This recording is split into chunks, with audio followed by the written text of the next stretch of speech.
tô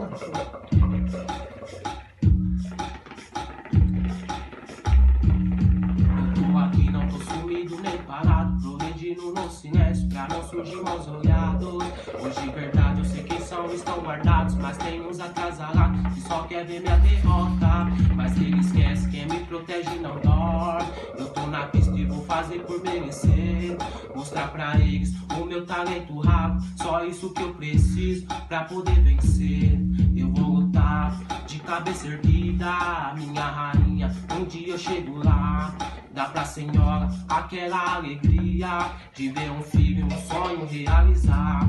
Sabia que tempinho lá atrás que te falei que tudo ia mudar, que eu ia chegar lá no topo e a melhora pra você eu ia dar.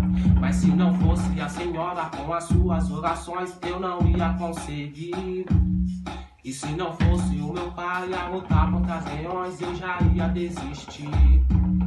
Mas tô aqui e tô firmão, de lá do céu que vem minha proteção. Agradeço a Deus pelo meu dom, que faz minha mente a fazer minhas canções. Mas tô aqui e tô firmão, de lá do céu que vem minha proteção. Agradeço a Deus pelo meu dom, que faz minha mente a fazer minhas canções. Mas eles querem ver eu chorar, mas vão ter que me ver sorrir. Querem ver o meu fracasso, mas vão ter que me aplaudir, porque meu foco é agir sem aqui, não teve espaço safado, que tentam bater de frente, mas acabam no local. Desde menor maloqueiro, talento raro dentro da quebrada, o sonho dele é ser MC, e esse sonho vai realizar. Com fé em Deus, nós vai chegar.